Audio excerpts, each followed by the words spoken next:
umutwe baravuga imubiri uriteruka ngo nyakubahwa wagicewe ufite akamaro turakubashye rwose dufashe. Rero narishatse kuvuga iki, uyu mubiri wahawe nuko gucunga neza, nutawitaho nutawurera igisonga uzagucika. Ubuzima bw'umwuka nutabwitaho ngo usenge usome ijambo, Satani azagutera, uzaterwa n'intege nke, kamere izakomeza izamuka.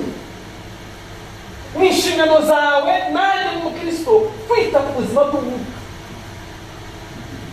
Ikindi nicyo bita financial life.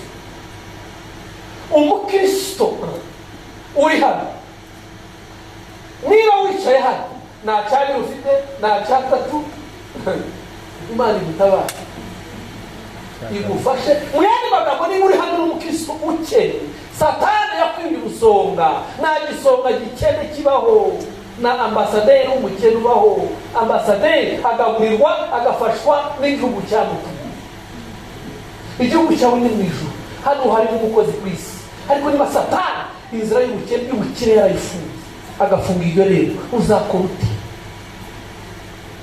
Uzakora uti? Bagore bari hano, niba ufite umugabo ukene, nukura arasuzugurutse mu mudugudu, mu kagari, mu murenge, no mu nama y'abaturage aragayitse, no mu rusengero intebe irazwi iyo yicaraho, nawe ukayijyana.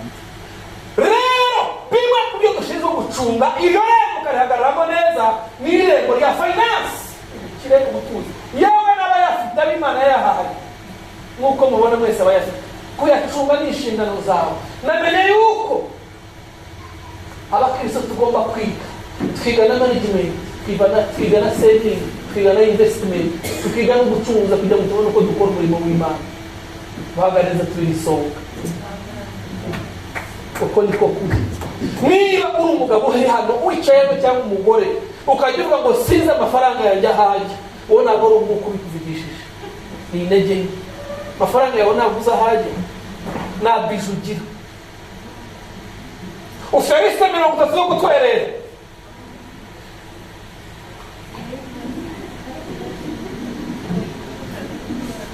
rero ibyo byose twabishyiriho n'ibindi kuba Imana agenga kubicunga n'ibisonga. Bavandimwe bari hano, kuba igisonga cya Kristo kinezeza Imana yaturemye. Twahawe Imana, buri muntu wese rero nta muntu Imana itahaye Imana, unless nuwizi. Kandi mwe nasanze ari inshingano z'umukristo kudiscoveringa icyo Imana yamuremye. You take the time to discover your purpose, ukayihagararamo. Iyo utabimenye ubaho mu buzima bw'uruzerero mu mwuka. Iyo waremewe protocol ukisanga mu badiyakoni cyangwa ukisanga muri decoration, uba uri wabanye na purpose, uhora struggling. Ariko iyo ukora icyo waremewe ugicunga neza, urishimye, uranezerwa, kirakorohera. Babwize ukuri, ibyo dukora hano byose ibakarambe kuba zadukomokaho, bihora biri urwibutso. None niba udakora hano hari n'iki? Hano uhicaye mu by'ukuri, keretse ku bashyitsi bagendeye mu rusengero. Pawulo yavuze ngo igisonga icyambere kigomba kuba ari icyizere, faithfulness. Mukristo uri hano, reba umugenzi wawe ukwicaye iruhande. Hari igihe ushaka umuntu kwishyuza wenda ari nka landlord, kandi wenda ukwezi kurajya utaramwishyura. Icyo nshatse kuvuga ni iki, buri muntu uri hano wese ni iki washinzwe, abato abakuru, ni iki ujya wiyumva mukora mu rusengero? Ese warakimenye? Ese ugikora neza? Iyo ngiye nagenda umwaka ugashira, nkasanga izi ndabo ari za zindi after 2 years decoration team, ese Imana ntidakeneye kurimbishwa? Ese ubona wowe uhita ubusa guhindura ibikombe cyangwa amasorori? Iyo ubona winjiye hariya, cyane cyane abadamu bagira iyo mpano, iyo yinjiye mu nzu atakinguye amadirishya, abagabo bicaye ahita amenya ko something is wrong, agakingura amadirishya abandi bari bicaye. Cyangwa yakwinjira mu nzu akavuga ati ikintu kiraho kitagomba kuba kiri, aka gahuru kakabaye kari hano.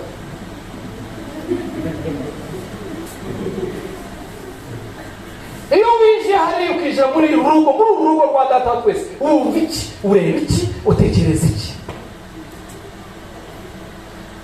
Rero kora icyo wahamagariwe, uzakibonamo umugisha, uzakibonamo amahirwe.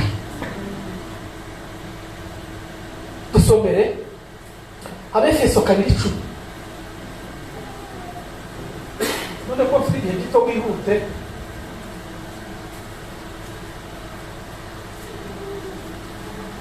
Abefeso 2:10. Abefeso 2:10 haravuga kuko turabo yaremye inde Imana data wa twese, kuko turabo yaremye yego ituremera imirimo myiza muri Kristo Yesu. Iyo Imana yiteguriye kera kugira ngo tuyigendere bisonga byiza bakristo bene data. Nicyo twaremewe imirimo myiza muri Kristo Yesu. Ntabwo twaremewe irari, twaremewe ubuhehesi, twaremewe urugambo, twaremewe guca abandi intege no kwivumbura no kubivamo. Kamere keneri ndarushye byabirambirije. Twaremewe imirimo myiza muri Kristo Yesu. Mbese iyo mirimo uyihagazemo, the first point ni ukwa-identifying aho imbaraga zawe ziri ukahagarara. Imbaraga zawe zibahe mukobwa. I'm speaking. Imbaraga zawe ziri umudiyakoni, wakora protokole. Where is your strength in this house of God our Father? Imbaraga zawe ziri hano ntabwo uri umushyitsi. Yes, hano ni iwanyu kwa data wa twese. Ngo ndavuga wowe n'abandi nabo bakwicaye inyuma. Reba icyo ushoboye ukore kuko icyo nicyo waremewe. Ariko nutagikora uzagirwaho umugayo, uzagirwaho urubanza. Yewe nunagikora ukagikora nabi uzagirwaho umugayo. Rero bakristo bene data, bagabo bagenzi banjye, iri torero, it is a developing church, it is a young church. Abo bari hano n'abantu abandi turangana.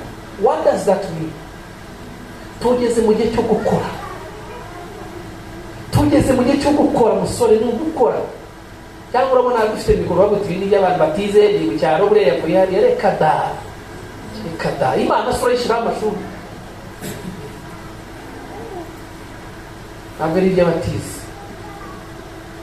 Igihe babyitiranye kavuga turiya ubundi se oya. Gukorera Imana si iby'abatize, gukorera Imana si iby'abaswa, ahubwo biduhesha imbaraga zo guhagarara neza. Bagabo bari hano ndabahamagarira mbinginga mu izina rya Yesu, muhaguruke uhagarara neza muhamagaro wawe ukore. Uko niba igihugu cyarakwize kikagushira ahantu, iyo ukomeje gukora n'abaragukura. Kuki mu by'Imana ariho tudeha? Kuki mu by'Imana ariho ukorana intege nke? Kuki bagomba kuguhamagara ngo amasaha yo kurepeta yawe yageze? So kuki wakumva waririmba kagutereka mbareke rero uyu munsi uko bamera?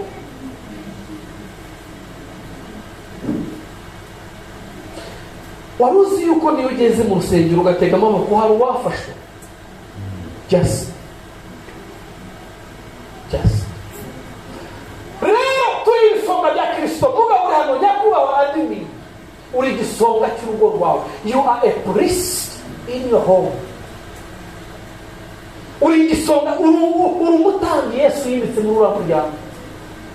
Iyo udakoze inshingano z'ubutambyi mu muryango wawe,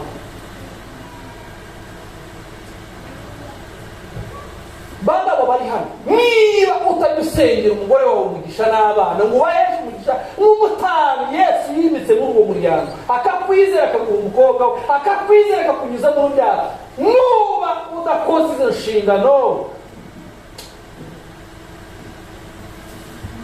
ntabwo uzaba utandukanye na data bapfuye afite abagore 4, akasiga afite imyaka 2-5, agapfa na Bibiliya yasomye, nta gitabo cy'indirimbo, nta cyacumi yatanze, nta korali yagiyemo, icyo kora yarambyaye, asigira imwe. Abana bafite imbaraga barayirya nayo barayigurisha ikiro kitararangira.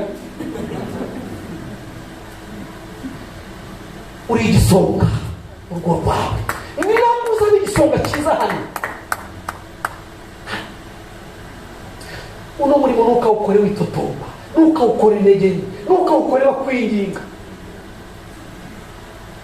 Urubyiruko ruri hano ntabwo ari iby'Imana, si iby'abasore, ubwo nibyo biduhera.